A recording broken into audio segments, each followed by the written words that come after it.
Hello everybody and welcome to my presentation. My name is Daisy Gonzalez and today I'm gonna present to you my topic of gender wage gap in Laredo, Texas. First of all, what is a gender wage gap? A gender wage gap is basically, as the name suggests, when men and women are paid differently even though they're doing the same job and have the same qualifications. This creates a power imbalance between genders, giving the men more political, economical, and personal power over women. The thing about this gender gap is that it is still prevalent, even though the social reforms of the 60s reduced the impacts so much. But why is it still prevalent in Laredo?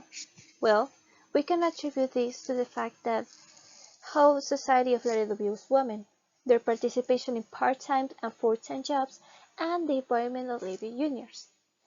It is also essential to know that these factors can actually give us the answers to reduce the gap.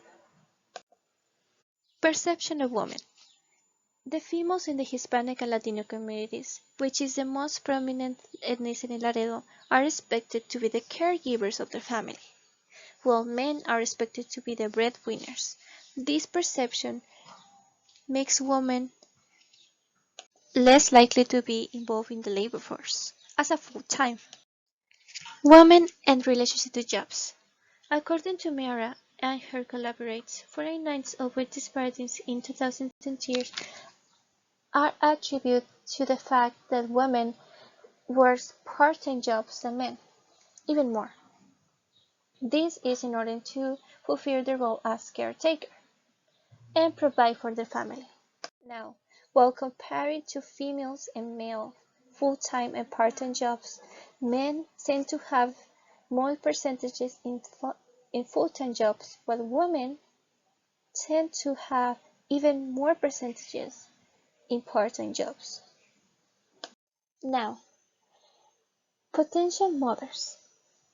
Because women have the possibility of becoming pregnant, and because of the heavy association of the role as caregivers, men tend to be perceived as the perfect workers because they suppose will never take up a maternity leave or a father leave when their child are born.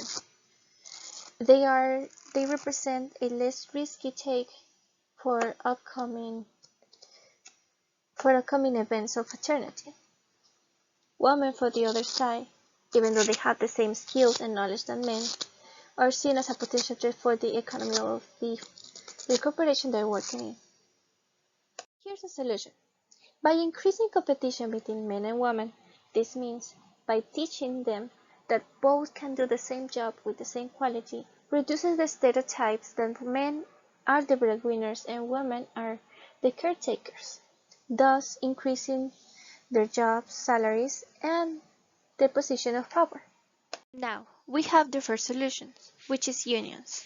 Unions usually involve having someone that represents a fight for your rights. Usually, women tend to be less involved in unions because it could be a potential risk, putting in fact that they are women. But by having somebody that fights for the same wages and rights as you, it lowers down the gender wage gap between genders. Now, Act and jobs. According to the Act of the 64, no men and women can be discriminated in base of gender. However, corporations have created loopholes that makes it even more difficult for women to get jobs. So, we need even more acts and flexibility jobs to make sure that women and men are treated in the same way.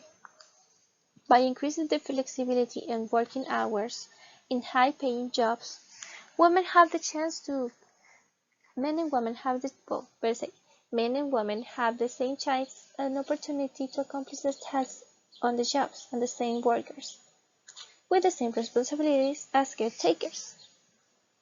Now, this concludes my presentation. Thank you for hearing, and I hope you enjoy it.